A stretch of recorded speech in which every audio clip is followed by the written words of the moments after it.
Lesson 121. Forgiveness is the key to happiness. 1. Here is the answer to your search for peace. Here is the key to meaning in a world that seems to make no sense. Here is the way to safety in apparent dangers that appear to threaten you at every turn, and bring uncertainty to all your hopes of ever finding quietness and peace.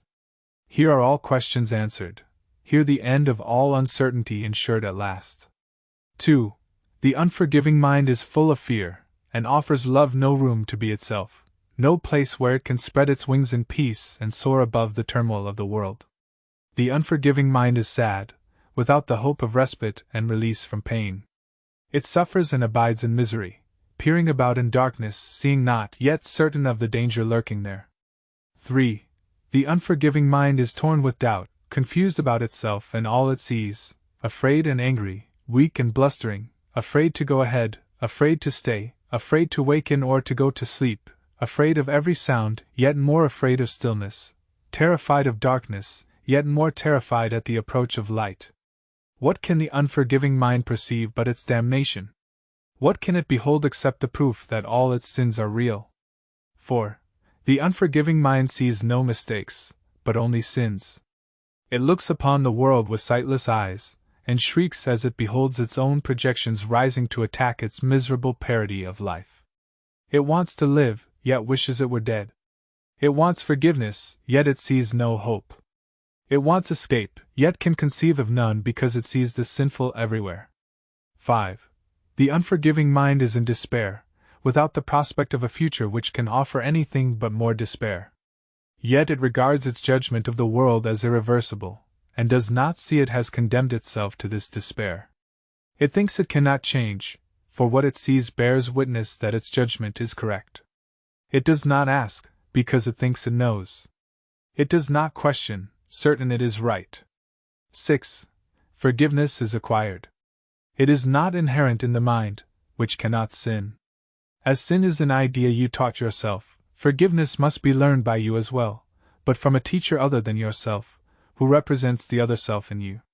Through him you learn how to forgive the self you think you made, and let it disappear. Thus you return your mind as one to him who is yourself, and who can never sin. 7. Each unforgiving mind presents you with an opportunity to teach your own how to forgive itself. Each one awaits release from hell through you, and turns to you imploringly for heaven here and now. It has no hope, but you become its hope. And as its hope, do you become your own. The unforgiving mind must learn through your forgiveness that it has been saved from hell. And as you teach salvation, you will learn. Yet all your teaching and your learning will be not of you, but of the teacher who was given you to show the way to you. 8. Today we practice learning to forgive. If you are willing, you can learn today to take the key to happiness, and use it on your own behalf. We will devote 10 minutes in the morning, and at night another 10, to learning how to give forgiveness and receive forgiveness too. 9. The unforgiving mind does not believe that giving and receiving are the same. Yet we will try to learn today that they are one through practicing forgiveness toward one whom you think of as an enemy, and one whom you consider as a friend.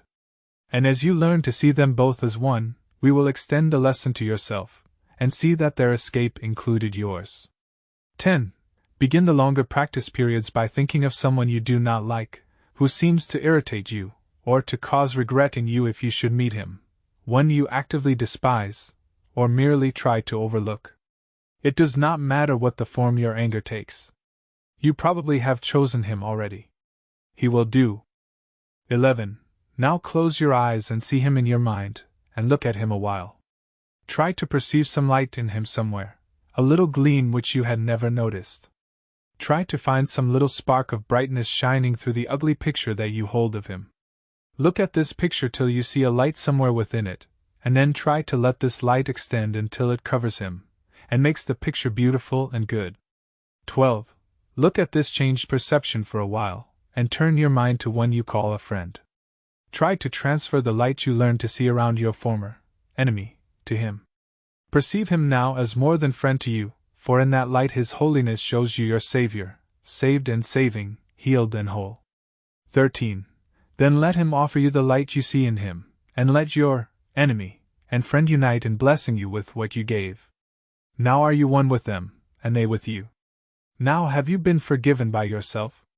Do not forget, throughout the day, the role forgiveness plays in bringing happiness to every unforgiving mind, with yours among them. Every hour tell yourself, forgiveness is the key to happiness. I will awaken from the dream that I am mortal, fallible and full of sin, and know I am the perfect Son of God.